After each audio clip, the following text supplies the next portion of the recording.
you before I was a parent. And by the time I had my first child, I already had practice, of course, and a sense of responsibility that went beyond even myself. So that was good for me. I also wonder sometimes if I was too much, if the oversight crowded out space for you to just be the little sister. What do you think about that? I would say at some points I would grapple because one time you gave us a beating, I was like, oh no, this is a little bit too much, right? The discipline Right, the discipline. that was required. I hear, I understand. I definitely do. But that was the part that was like, I don't know, this feels off, right? And maybe that's what the resentment I was saying, I spoke about before, because it was like, that's why I felt like you were like a second mother, because like we had to get disciplined even by our sibling, and it felt a bit unfair in that moment, but at the same time, I felt protected and watched, loved, and managed. And sometimes, yes, it was a lot, but it also shaped me. It made me sharper, more aware. And I had to learn who I was outside of that dynamic, not against it, but separate from it. I know it was what made me who I am today, was strong independence, drive, grit, and a voice. And to be very honest, I wouldn't be in the roles I am in corporate America today without your interjection and your support, because we saw how you grew. We saw how you were molded. You brought us along for the journey. That's why even in my corporate roles today, I always say I want to be a fly on the wall, because that's where I've always learned the most. And it started with always shadowing you in your job at Kingsbrook. And along the way, you always open up opportunities, and you still continue to do that. So when you say you were prepared early in life for your motherhood, I completely get it, because I also see the same as right now. Of course, I'm not a mother yet, hopefully. If I'm blessed to have a child, I'll also be prepared based on how I've been helping to raise even my niece and nephews, because it takes a village. It truly does take a village. Yeah, no, you're definitely favorite auntie there. And I'm sure when the time comes for you to have the opportunity, if you choose to be a mom, that you will be a great mom. So I know you're here solo, and we talked a little bit about you being a twin. So I just wanted to delve into that a little bit deeper, because I really think that that's significant to sort of the stories that we're talking about and going to delve a little bit into as well. So you came into the world in a pair. You were actually the second of the two. So that's why you're the youngest of the five of us. And from the very first moment, you were already in relationship, already sharing in the womb and out of the womb. And then you grew up in a household of five daughters, which means even within the family, you were rarely singular. So what has it meant to move through life as a twin, especially in a family as big as ours was, with this much history and personality already in the room? I think that actually helped. I actually enjoyed being a twin because of that. You always had someone with you. You always had someone that understood your struggles.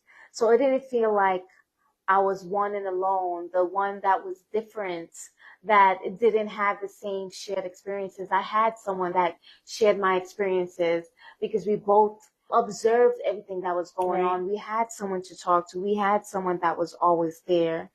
Now, to be very fair, like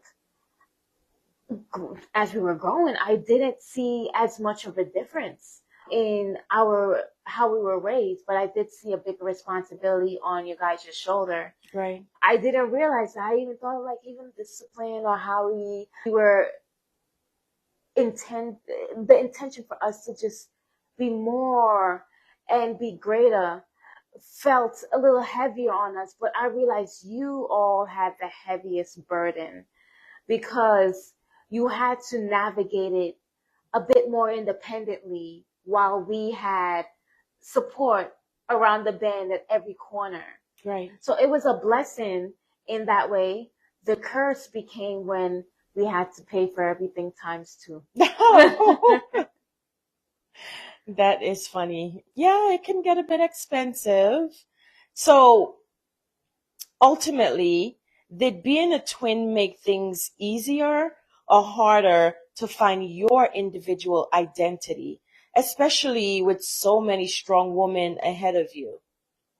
I would say it did make it harder to find our own identity, even my own identity. You see how I'm saying our, but as as I grew, I've always said we because I was always a unit.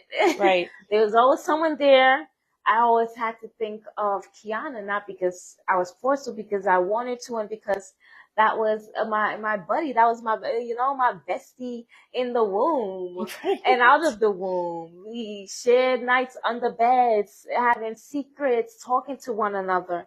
But it definitely was, I would say, a little harder to have our own identity, especially coming after such exceptional siblings. Right. We had to prove to be as excellent and even better because we were American born and raised. So we should have had less struggles, right? Definitely should have had less struggles and barriers that we had to come with. Yeah. We had a slight accent, sure, because of the household we came in, but we definitely didn't have like the big accent. I understood and heard all the stories about how people used to speak about your accent, saying they can't understand you. Even people still to this day say they can't understand our mother. And like, what do you Who's mean? speaking English, by the She's way? speaking English. What are you saying to me? Like, what are you hearing in your ears that I'm not hearing here? Right. But it definitely was a bit harder to have our own identity, especially when we were no longer with our father and it became very hard financially and we didn't immediately fit in. So we met our own struggles. I wouldn't say it's the same struggles from a migration perspective. It was the struggles of living in America in a lower income situation and no father in the household and being raised by our siblings because our mother had to step away and work. And we didn't just have immediate support. We were alone in that nature. It was just us six. And it became very hard even to show that identity, to be different. It was always a we. I couldn't think about me. And it's even today feels very hard to think about me alone. It's become a we situation since I was born. So I sometimes feel regret or remorse or feel like I'm not doing enough for those around me because it was always something about doing a unit, not ever being self-serving, but being selfless along the way. Yeah. No, thank you for sharing that. I mean, that's really deep.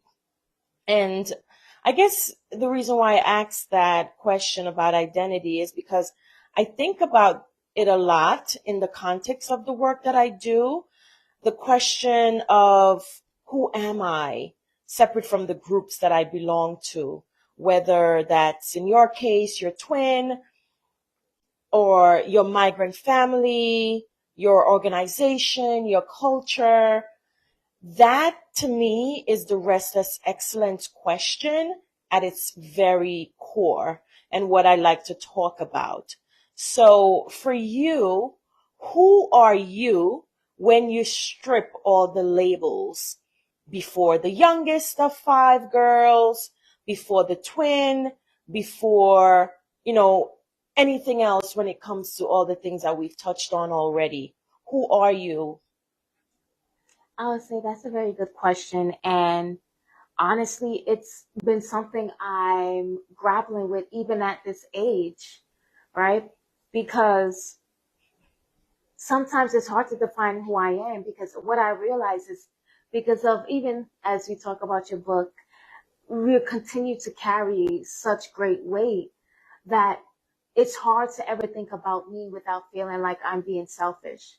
But when I strip all the labels and when I determine and identify what I know to be true about myself, is that I know I'm a person full of grit, compassion